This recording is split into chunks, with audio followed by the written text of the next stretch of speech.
Once again, welcome everyone and thank you for joining this ITE Learning Hub webinar, SLS 101, a how-to guide to student leadership summits. This webinar has been developed by ITE student chapters for ITE student chapters and will focus on the Student Leadership Summit, SLS. Students who attend this webinar will receive background information on what SLS is and why it is important for chapters to be involved in them. The webinar will also share some brief statistics on other ITE student chapters' involvement with SLS, including budget, attendees, and qualitative assessments on how SLS has helped their chapter. Before starting today's presentation, I'll review the learning objectives and what you can expect to walk away from today's webinar. The learning objectives are as follows. Understand what SLS is and why it is important. Gain insight on other student chapters' involvement levels in SLS and their views on its advantages and disadvantages. Learn ways to make attending SLS effective for your chapter. Understand the advantages and disadvantages of hosting an SLS. And also gain advice on hosting a Student Leadership Summit. I'd now like to introduce our presenters for today's webinar. We have Travis Larson from Oregon State University. We have Cadell Chan from Oregon State University. We have Hadith Nouri from Michigan State University. And we have Magat Usama Magat Johari from Michigan State University. Detailed biographical information for each presenter can be found under the live event for this webinar in the Learning Hub. I will now turn things over to our first presenter, Travis Larson. Travis, go ahead. Hello, everyone. Thank you again for attending our webinar, SLS 101, a how-to guide for student leadership summits. As Kellyanne said, my name is Travis Larson, and I'm here to start us off today. Just a quick overview of what we're going to be covering today over the next 45 minutes to an hour. We'll just go over a brief introduction about ourselves, talk a little bit about the purpose of SLS and why we think it's important, discuss some typical activities that happen at an SLS, specifically how to attend, how to host, and then just make some final remarks off those discussion points. Much of this webinar was developed off of the pre-webinar survey that we sent out to many schools across all districts, just to kind of gauge your understanding of what SLS is and what you'd like us to discuss today, as well as some statistics on different costs and preferences between different events. So again, we'll do a quick introduction. My name is Travis Larson. I go to Oregon State University, currently a master's student, with my research primarily being evaluation of flash and yellow arrows. My name is Cadell Chan. I'm pictured all the way on the left there. I'm currently the president of ITE OSU, and I'm also a first-year master's student.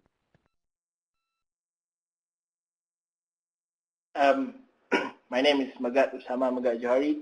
I'm a PhD student from Michigan State University. My picture is 2 from the right.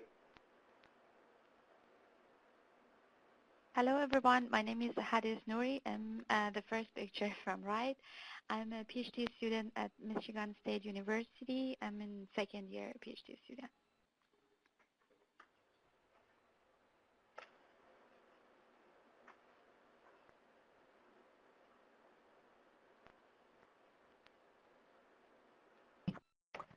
Okay, so first let's go over some background information for SLS. Starting from the very top, SLS stands for Student Leadership Summit. And the idea of gathering a bunch of bright student leaders once a year isn't a new one. In fact, it's quite common among other professional societies. For example, ASCE has had one established for years now. However, for ITE, it is fairly new. So the first SLS was 5 years ago. And since then, the number of SLS events and the average attendance has risen every year. So for ITE International, the benefits are providing an opportunity to improve the leadership and professional skills amongst its youngest members. But there are significant benefits for student chapters, and that's what we care about here. We'll talk about those advantages throughout the presentation, but at its core, SLS helps student chapters develop and retain leadership talent. So that enthusiastic freshman that's involved in your club, sending someone like that to an SLS event is going to make it more likely for that individual to take a leadership role in the future, and it's going to help with your organizational sustainability. So now I'll pass it off to Hadis to talk about what typical SLS events and activities might look like.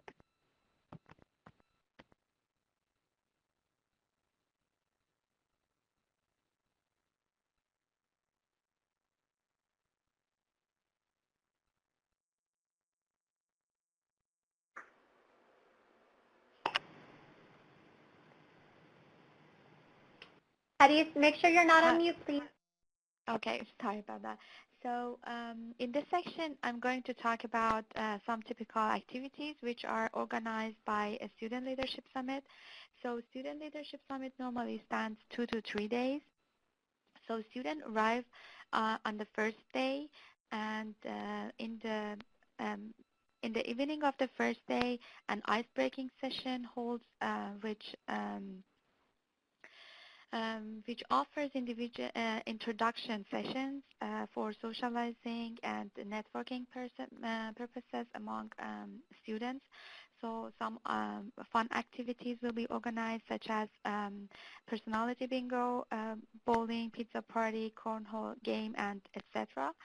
So as you can see in this slide in top right picture, which is on June 2019 in Washington University.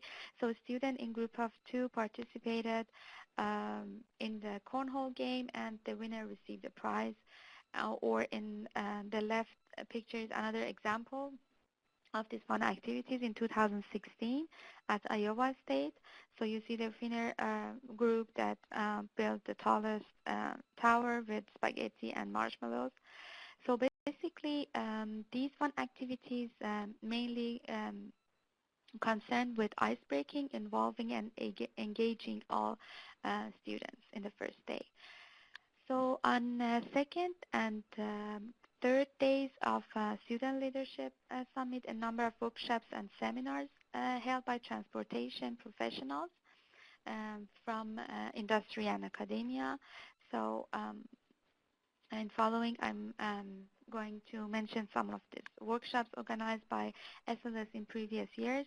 So for example, in mock interview session, a professional from industry explained how to carry out a good interview, or checking CVs and giving suggestion how to improve your CV. Or networking session was another session. So best ways to do networking with professionals, or how to professionally present yourself and your research, as well as how to create a good business card were discussed. So in leadership sessions, also in this topic, the professional talked how to develop leadership skills and how leadership skills help in professional careers. There are also other workshops on other subjects as well, such as learning field-related softwares, like, for example, VISIM, team management, research, work ethics, and public speaking is also another example of some of these workshops. So it goes on with different seminars.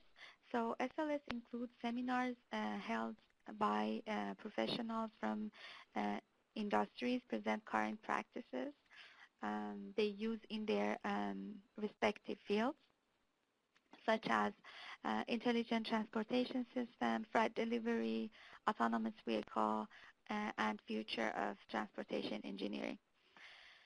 So there are also, Student Leadership Summit also arranges student activities. Normally a problem regarding a hot topic is proposed. For example, in the last SLS that we have attended, a first and last mile problem presented considering economical and environmental aspects, and this is divided in different groups. We're asked to propose and present their solution to the judges, which were also from academia and industries. So, and at the end, the best solutions were awarded with a prize. So the last night will be a banquet dinner.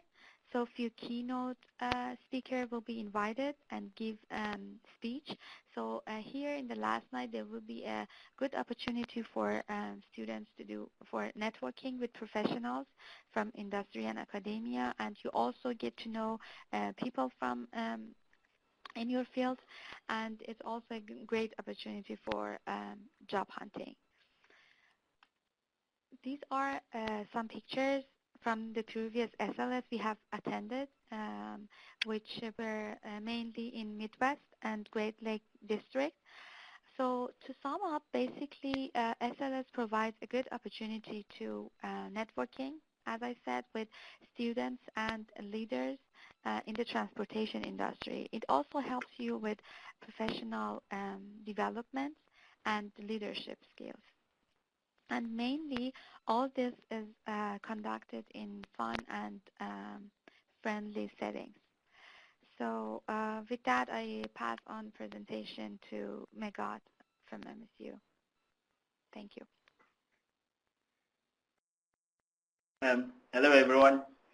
So basically, if you want to attend this event, the main question that usually people ask is, which school is organizing this event, and how can you know which district are these schools from? So basically, the easiest way to do is just Google ITE Student Leadership Summit, and then just click on the first link, and it will bring you to this web page. Or you can also copy the URL on the slide. So basically, there are three main points this website shows you. So basically, the first one is the upcoming event. So as you can see here, there will be 2 Student Leadership Summit that are going to be organized in February 2020. One is from Southern District, and the other one is from Florida and Puerto Rico districts. So if you are not sure, which district these schools are from, so you can just click on the connect button top right corner of your web page, and then click on district section chapter, and basically it will bring you to a new page that show you list of schools within different districts. The reason why I'm telling you this because some schools are planning to go to Student Leadership Summit in different districts. So basically, you need to plan ahead in terms of the money that you will be spent on, for example, renting a car and those kind of stuff. Other than that, the second point is this webpage also show you the recent activity that has been organized. And the latest one was in June at Washington University in St. Louis. So basically, we MSU students, 8 of us, attended this event, and it was a really good event, and we gained a lot of information regarding transportation industry. Other than that, actually the web page also show you general things that you need to do if you are planning to organize this event. So, however, this presentation will explain in detail each point the website has shown. Other than that, you can also be in touch with your IT faculty advisor, because typically they will receive emails from IT section or districts regarding this event. So make sure you frequently have a meeting with them in order to update any event in the future. Other than that, you can also communicate with other student chapters, either within your district or outside your district. And if you have already attended at least one SLS, make sure you make connection with other student chapters so that it will be much easier for all of us to know which school is organizing in the future.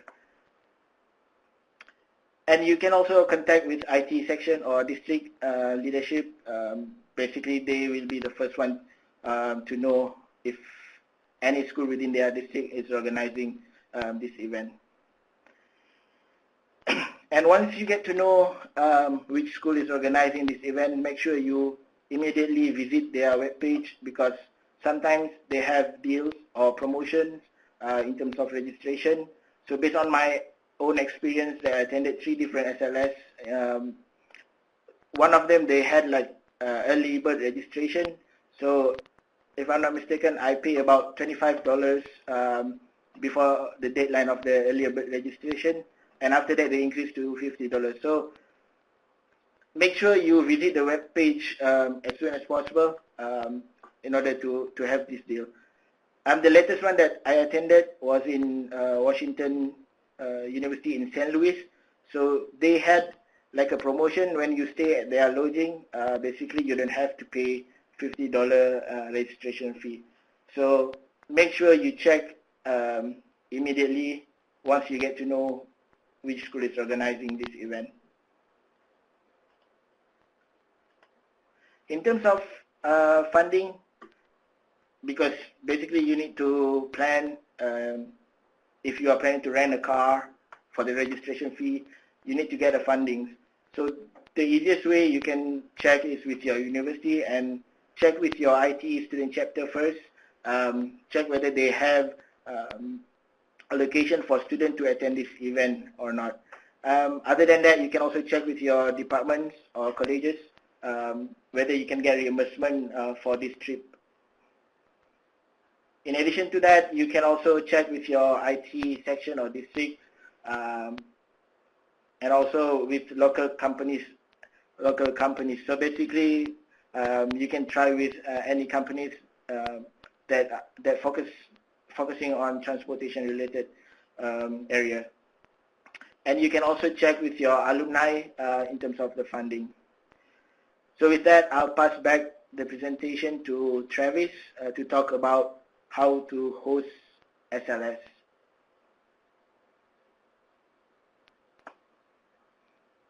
Hello again, Travis speaking. Cadell and I are now going to move on and talk about how to host an SLS. And so this is where a lot of the survey material that we collected, this is where a lot of it's going to be presented, just kind of sharing different ways universities have hosted before. So looking at how to host, there was kind of 8 different categories we wanted to hit. The first one's just some general planning thoughts on the front end before you even begin, some stuff on schedule and timing, venue and lodging, the material and activities a part of the conference, all the money details, marketing, some final logistics, and then really how to apply to host your own. So let's kind of start with some general planning thoughts, and we just kind of want to give some initial ideas to ponder on whether or not you should even host an SLS. So the first one is a planning team. Who is going to plan this?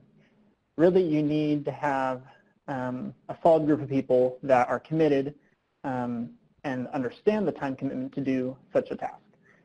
For many groups, planning a conference like this can take a year or longer, and so first of all, understanding that time commitment, and then also understanding what people's graduation paths are. I know in Oregon State we hosted the 2018 Western District SLS. We had people that originally were on the planning team, but then ended up graduating, and so we kind of had to fill those roles. And so that's something to be very aware of. And so when you're looking at a planning team, make sure you have 1 or 2 or 3 head leaders kind of in charge of it all, and then committee heads for each kind of sub piece of it. Second thing is just, do you understand the purpose and what determines whether or not an SLS is a success?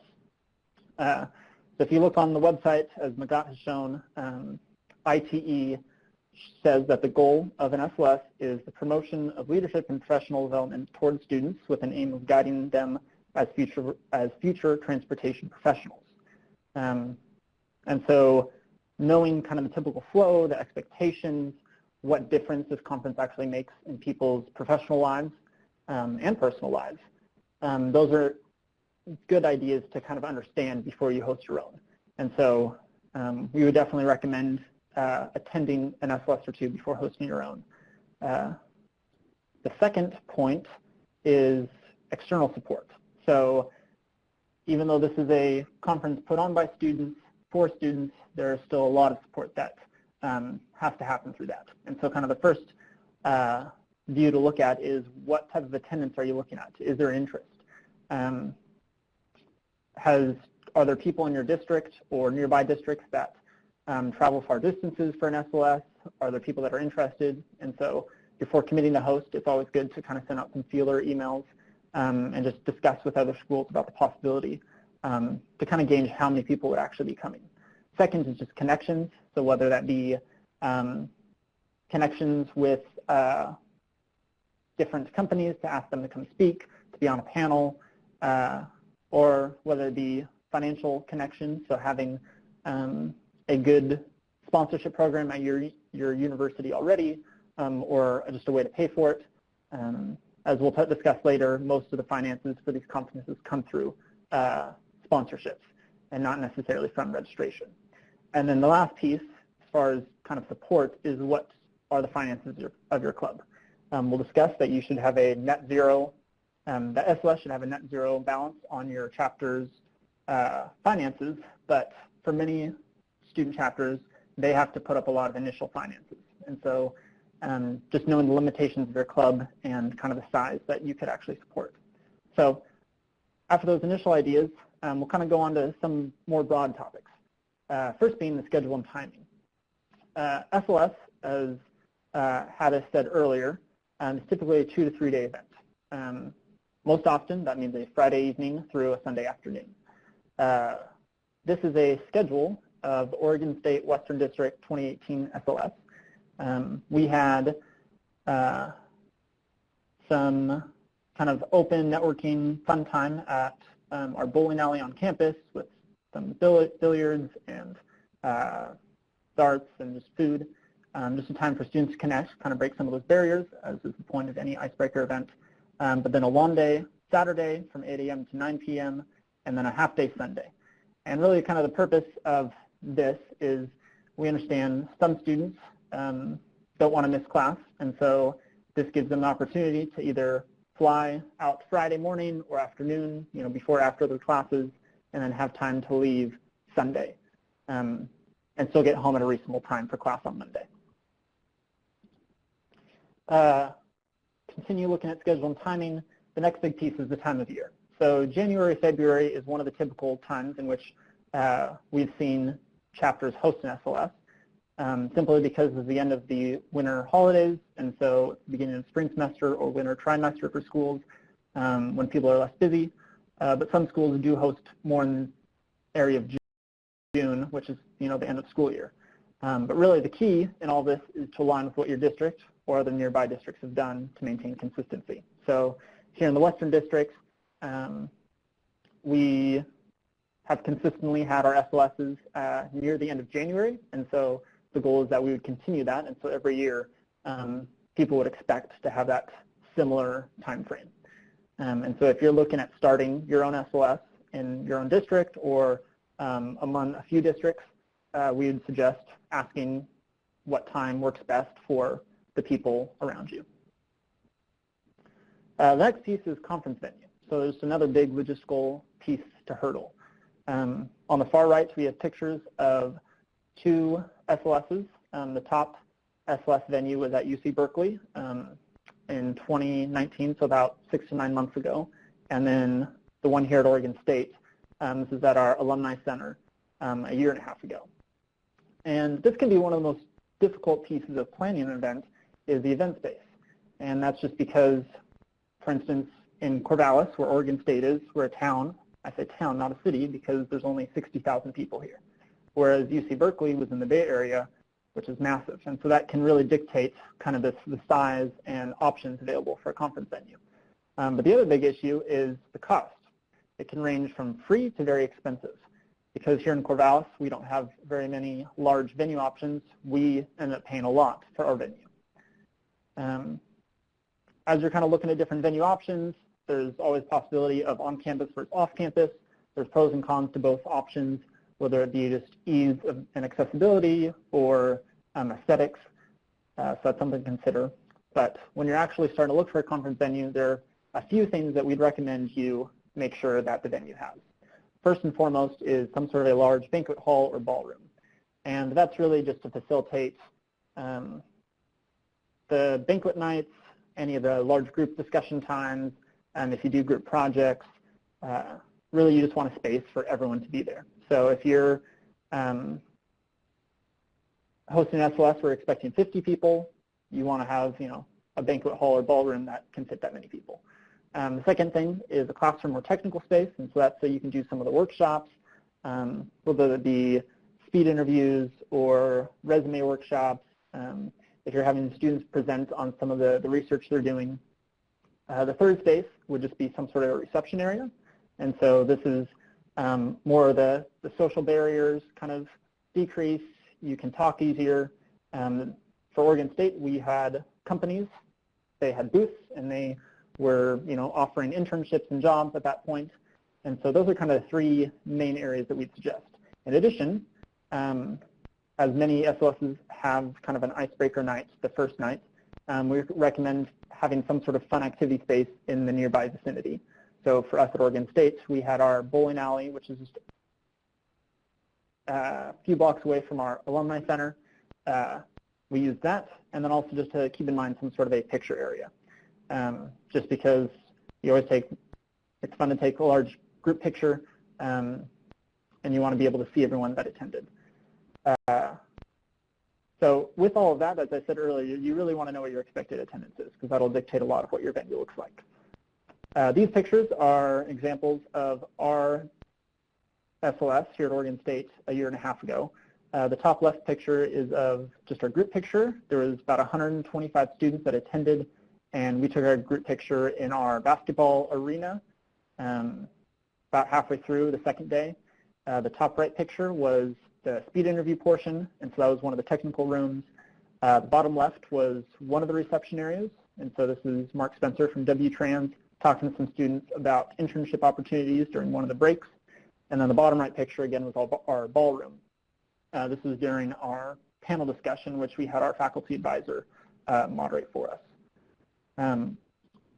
So really, when you're looking at a conference venue, those are kind of the specifics you want to look for, but some other add-ons that are important are just knowing what comes through with that venue. So do table and chairs come free? Does the AV tech, is that included? Are there catering venue combination options? While our venue here at OSU was very expensive, they had an AV tech team that did all of the technology for us. So we didn't have to worry about projectors or sound equipment. That was included in our price, and so that took a lot of weight off of us the day of the event. The last thing is a lot of universities have a rental program, and so that's something we'd encourage you to look into. Here at OSU, they have a program called Osu Borrowables, and so we borrowed a few $1,000s worth of rental items for free. And so those rental items were kind of some table decorations, like tablecloth spaces, just OSU marketing logo stuff, as well as sandwich boards put outside for directions. We had a photo booth. They had ladders to help set stuff up. And so that's definitely one of the advantages of having a conference venue with campus, is you can utilize some of those student campus-oriented things. The last part about the venue is the lodging options. And really, there's only two ways you can go about this. One is to provide lodging with your registration, or two, to not provide that lodging. And you could either partner with hotels with conference rates or just leave it totally open. Really, there's no clear direction on what to do, just because every city and area is different. I'll use this example again, but here in Corvallis, a town of 60,000 people, is much different than UC Berkeley in the entire Bay Area. And so just depending on what lodging is available, that's totally up to you on what to utilize. In our survey, there was no clear right way on which to do this. And I'll pass it off to Cadell to talk a little bit about conference materials and activities. Thanks, Travis. This is Cadell. So, hypothetical question. What are the three things we try to balance in our daily lives as students? For most of us, I think it's our professional lives, our student responsibilities, and if we can, we try to squeeze in some fun. So a successful SLS lineup should also balance those three things while revolving around leadership development. We want a few professional presentations, so maybe that's a presentation from practicing engineers giving career advice and real-world examples. We want student presentations, so this could look like somebody presenting on ideas on how to improve your student chapter. And of course, we want some fun presentations or events, so this could be mobile tours of your campus's cool infrastructure, or even just time to get people together to socialize. It's encouraged to recruit local presenters, okay? So there's a reason SLS isn't hosted at the same school every year, and that's because we want to showcase each region's unique professional community and transportation challenges. So if you're in, let's say, Iowa, and you want a presentation on bicycle infrastructure, don't look to fly somebody in from Chicago or something like that. Find someone who's local working on those issues in your state or your community. We want to hear your region's unique stories. If you're having trouble recruiting presenters, one of the best resources you can utilize is your regional ITE section.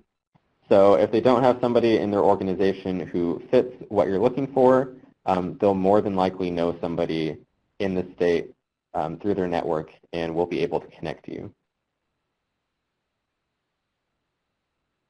So now we're going to talk about financing. By far, this is the top requested topic to discuss in this webinar. So what we'll do is we'll spend some time talking about all the expenses you should expect and some of the effective ways to raise money to pay for all of that. But first, let's just get some basics cleared up. So first, your SLS finances need to be separate from your chapter finances as much as possible. At the bare minimum, this means having a separate budget and actuals. So in some cases, you might even need a separate treasurer. Everything should be documented. This means every quote you get, every purchase you make, every dollar that comes in, and even every sponsor that you solicit, all of that needs to be documented. This isn't just to make your treasurer's life easier, but it's also to protect you and your chapter in case something goes wrong or for tax purposes or things like that. Lastly, make sure you not only communicate with your university, but you collaborate with your university. Usually, your university will have had experience hosting events like this and can make your life much easier by connecting you to the right people. Talk to them about budget, see if they think it's reasonable. If they agree with you on your money plans before you start, they'll be more likely to step in and fill any funding gaps if your plans don't go as well as you had hoped. And whatever you do, we're going to reiterate this throughout the presentation, but do not use money from your chapter's budget to fund SLS. Now, you might need to borrow money from your chapter account, but in the long run, hosting an SLS should have a net zero financial impact on your chapter.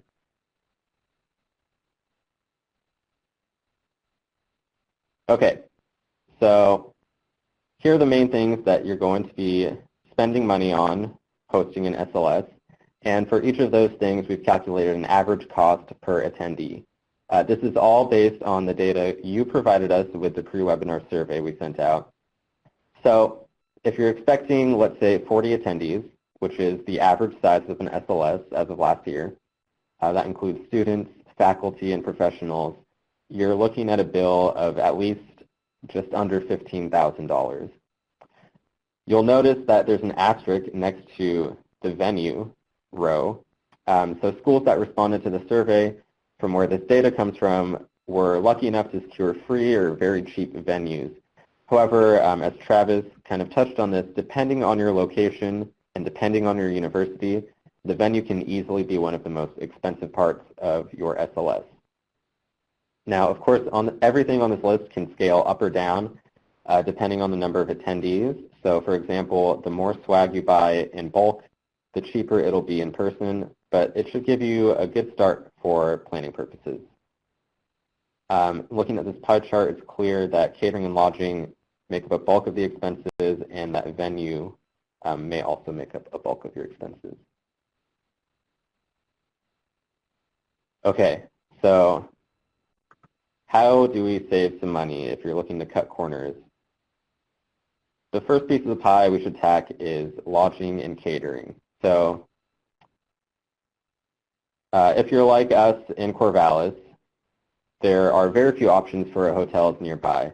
So if you're not finding a hotel within your price range, consider hotels that are further away and see how much it costs to hire transportation to and from there for your attendees. Some hotels might even offer free bus service. For food, if catering food every day is going to be too pricey, don't be afraid to call up local restaurants and see if they'll cut you any deals. So for example, let's say to cut costs, you've decided to have a lunch or two where students are on their own for finding food. If you tell your local restaurant that you'll have 40 hungry students in town looking for a cheap lunch, they might be inclined to send you coupons for each attendee. As for swag, the same idea kind of applies. So if you call up your sponsors or local companies and organizations and say, hey, we've got a bunch of bright student leaders coming to this conference, many companies will be happy to send you free goodies that might just have their logo on it, and you can easily fill a swag bag with all of those things.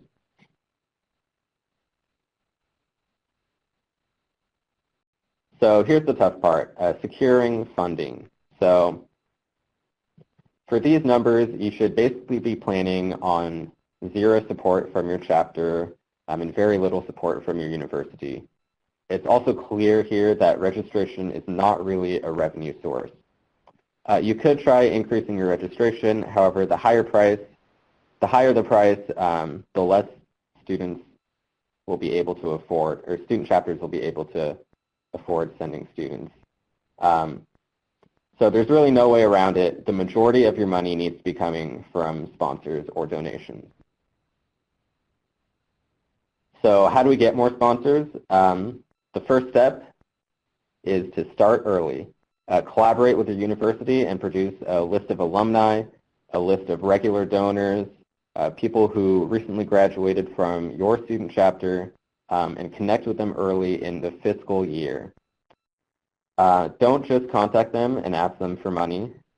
Sponsors have a lot of people competing for their money, so you need to make it attractive for them.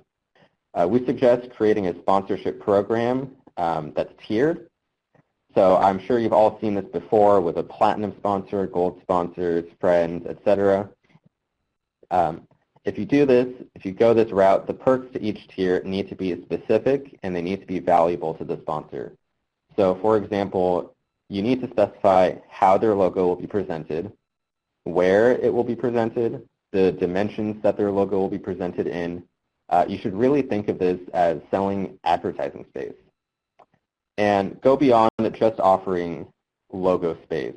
Try to be creative. Maybe platinum sponsors are guaranteed to have booth space at the conference, or maybe they can run a presentation.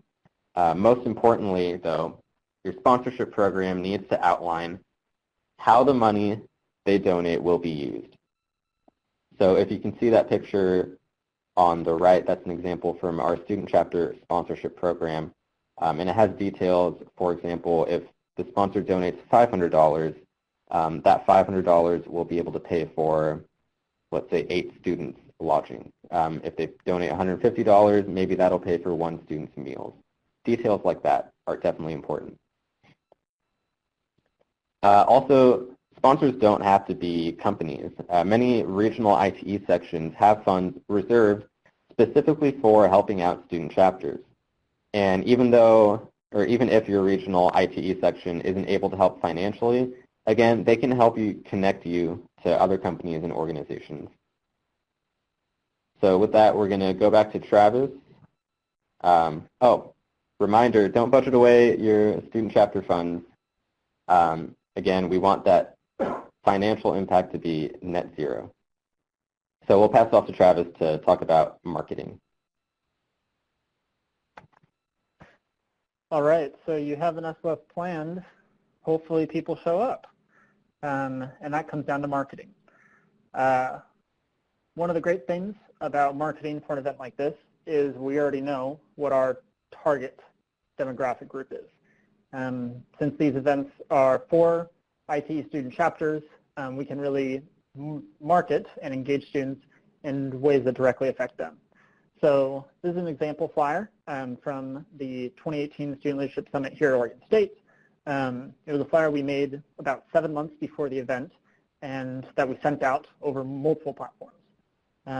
It's fairly nice looking, it's simple, but it really doesn't say much. But it does say a date, where it's held, and stay tuned for more information. And so really we encourage you to start early. Just advertise as quickly as possible. And that could be through flyers, newsletters, different business cards, these stickers that you hand out at other meetings. In addition to those types of things, we obviously recommend having a website that could either be a specific event website, an attachment to your own student chapter website with like a different tab or part of it, or just a simple Eventbrite link would also work too. But once you have that promotional material, you got to figure out how to spread the word. And as I said, because we know what our target demographic is one of the easiest ways to contact them is to get support through ITE at the section, district, and international level to get onto their newsletters, emails, anything of that nature. Because ITE International really supports this initiative and just student involvement in general, without a doubt, they would, if you asked your section or district that you're also a part of, they'd be more than happy to put that on their emails. Some other ways to kind of spread the word are to formulate a list of student chapters in your region, just so you have those emails ahead of time and be constantly sending them updates. And so here at Oregon State, we have a list of, as far as we know, all of the student chapters in the Western District, so we can send them updates about whatever's going on. And really one of the big things about spreading the word is that if possible, you should always announce the next location for an SLS at the previous SLS. So for instance, at the end of the SLS we hosted here at OSU, the very last event of the weekend was UC Berkeley came and gave a quick presentation about them hosting. And so that's a really easy way to get people excited about the next year. As far as the website specifically, there's just a few things that we'd, recommend that you put on your website. This is an example of the new website for the 2020 SLS here in the Western District. USC and UCLA decided just to use an Eventbrite page. But really when you look at a website, there are 5 things you should include. 1, just the overall agenda. What's the point? What's the purpose? 2 is an easy way to register. 3, what lodging and transportation options there are. 4, the sponsors, as well as a way for sponsors to contact you if they're interested in sponsoring. And then lastly, just contact info and some area for a frequently asked questions. You should strive to have this website up at least 6 months before the event, and then have a kind of updated, polished version 3 months prior. And so kind of that initial push is just to get people to know about it, and then the second would be to have more concrete information about traveling, registering, as people are making their plans to attend your event. One other little piece about planning for an SLS is we recommend producing a planning timeline. And so really the point of this planning timeline is to have a clear understanding of how the next few months or year will look like for your planning team. So this is an example of the planning timeline we used and just 2 of the different committee areas we had. And so there was, as you can see, the sponsor-related stuff, advertising, we also had venue and catering, speakers, but really you want to have a committee head for each of those, and then have due dates for different tasks for each of them. And so this was, when we first found out we were going to be hosting the next SLS, this was just a quick rundown of what we kind of expected to have to do over the next year. And so really it's important to check with other people that have hosted SLSs to kind of see if these are appropriate timetables. So one of the last things that we'll talk about is the final logistics for hosting this SLS. This is a broad topic that we do not have time to talk about, just because logistics are vast. But there are a couple of key things that we want to point out. One is about that planning team and the volunteers associated with it. We want to be very clear that those people that are volunteering at the event, as well as ones that have been planning it, will not participate as a regular attendee the day of. You just kind of have to understand that and realize that you will not be participating in the events that you actually created necessarily. You might not be eating at the same time as everyone else, just because you'll have so many things in the background to be doing. But just some kind of points for those people is obviously with that planning timeline that I showed just a second ago.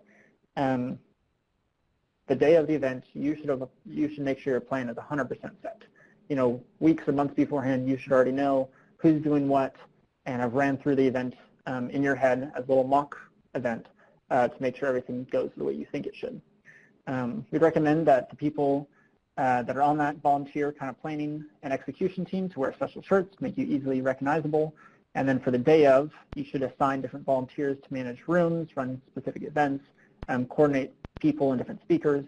That way, there's one direct person for each kind of area to handle issues as they arise.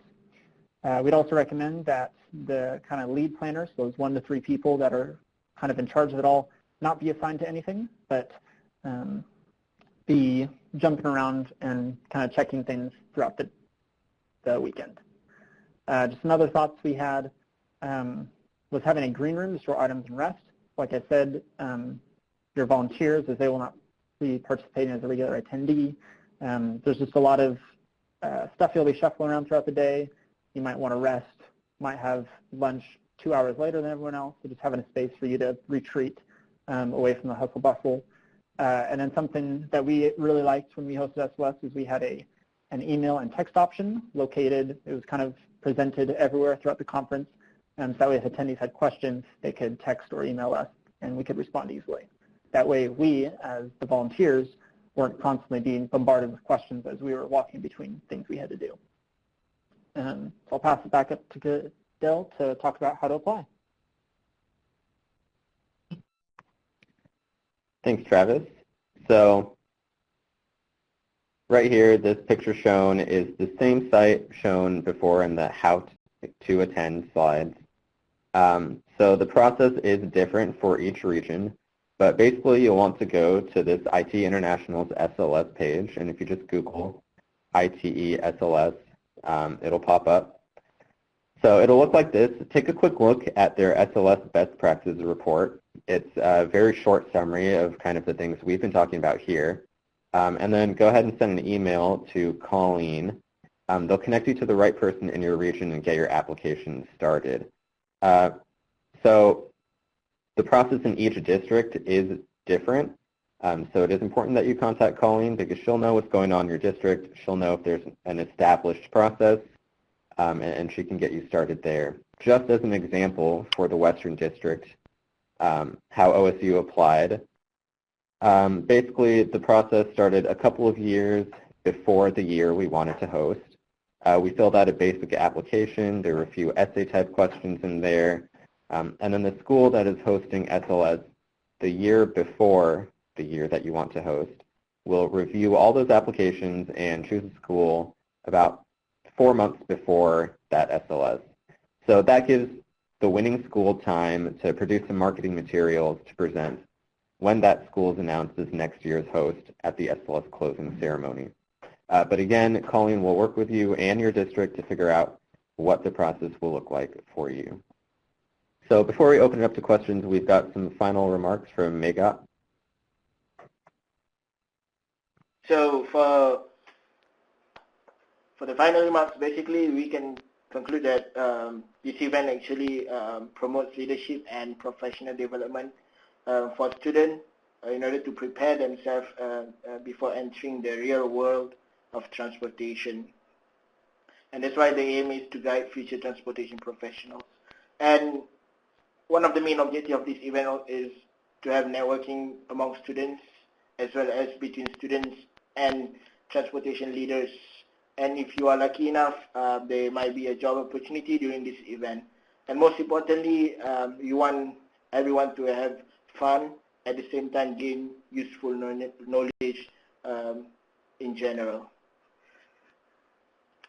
So there are two major takeaways from this presentation. One is about attending SLS, and the other one is on hosting an SLS. So basically, once you get to know which school or which university is organizing this event or this conference. Make sure you register early to catch any promotion or deals. And in terms of funding, you can check with your ITE student chapter whether they have allocation or not for you to attend this event.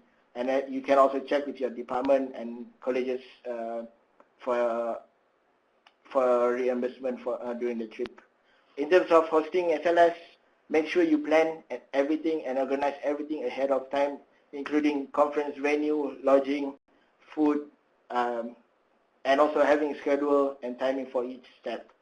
In terms of marketing strategies, make sure you have an efficient way to advertise your event, such as you can contact IT section or district and ask their help to spread the word about your event. And in terms of conference materials, make sure you have a good mix of professional students and also to have fun. With that, I'll pass back to Kellyanne for Q&A session. Thank you. Thank you. We will now move on to the Q&A session. First question that we have, which can be to any presenter who would like to answer, one or more of you. So the question is, if you end up running a profit on the SLS, what should be done with the funds? We pass it on to the next district host to use for their SLS, but don't know if it will be done from them as well.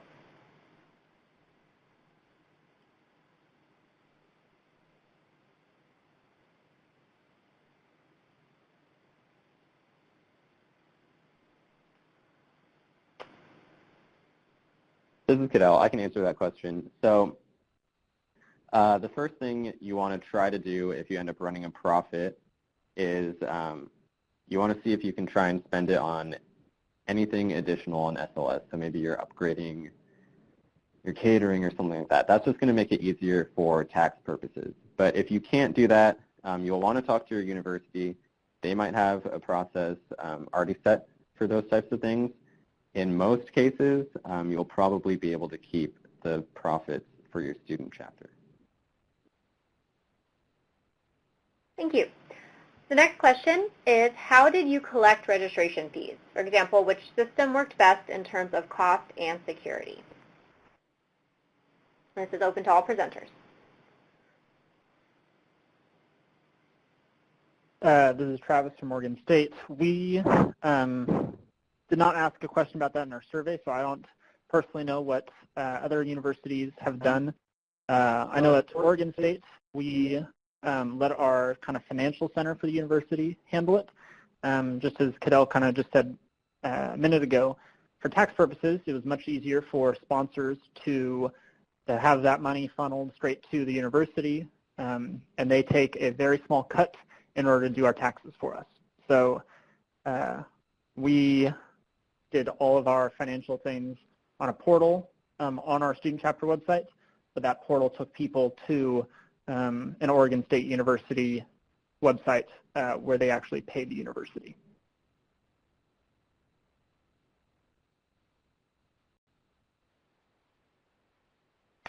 Okay, thank you. The next question we have, approximately what percentage of registrants registered early for your respective SLS?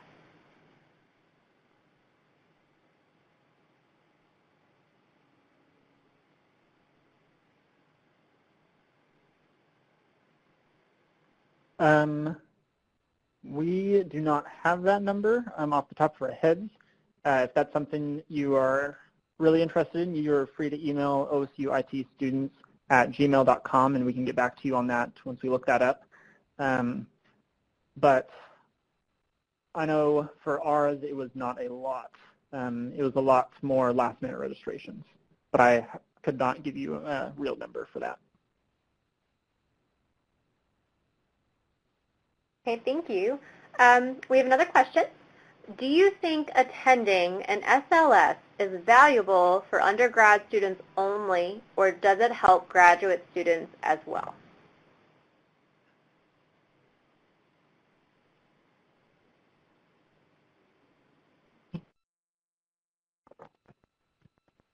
This is Cadell. That's a great question. So it really depends on the people who are hosting. So if you're hosting an SLS, that's definitely something you need to consider. You need to make sure that the events you're putting forward are going to be valuable for undergrads and graduate students. Yeah. I think one of the great things that ITE does is encourages students to get involved early. And so I know as most freshmen don't realize the opportunity there is to do undergraduate research and be involved in stuff of that nature. And so I think part of it is grad students can encourage undergraduate students to be involved sooner. And so when we hosted, we had a grad student present their research to get some undergraduate students excited. But during that same session, we had an undergraduate present some of the research she was doing for her honors college thesis. And that kind of excited people to understand that there are options out there, even if you are still a freshman, sophomore, or even a senior, but you're a little timid to get involved into the research part of things. So I would say that they are typically geared more towards undergrads, but I think that's part on the host's responsibility to make sure that you cater towards both levels of education. Okay, thank you. Oh, go ahead. Yep. I would also wanted to add one point to this. So I'm just talking about my experience. I'm a graduate student and I attended SLS for the first time. So it was actually especially the research which is going on, especially from in the university or in the field, and also the people from industry. So the project, which was also, I think, interesting for graduate student, can be interesting for graduate student as well, which was also interesting for me as well. So I think it's definitely useful for undergrad and graduate student as well. Thank you. One last question. This will be the final question. How many people did you have on your volunteer team, and how many would you recommend? For any presenter who'd like to answer. So our kind of planning team consisted of about 8 people, and there was one person in charge. She kind of led the group and really assigned the different committee heads. But the day of the event, we attracted another 5 to 10 people within our student chapter to help volunteer. And so about a month leading up to the event, they were involved with kind of learning. We kind of assigned people per either a smaller room or either assigning for the ballroom for 4-hour chunks. And so in terms of actual numbers, I would say we had the 8 original planning members and then another 7 volunteers that jumped in the month of the event. And so we had about 15 people. And so that was for an event of about 125 students that attended. And that number can slightly be scaled depending on your event size. But you'll still have the same amount of things to logistically juggle between your venue, catering, and just trying to get presenters and speakers and such. So I'd recommend at least 5 for that planning team and at least 10 to kind of execute the day of.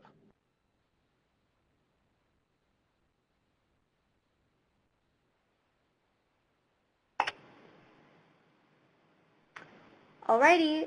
With that, on behalf of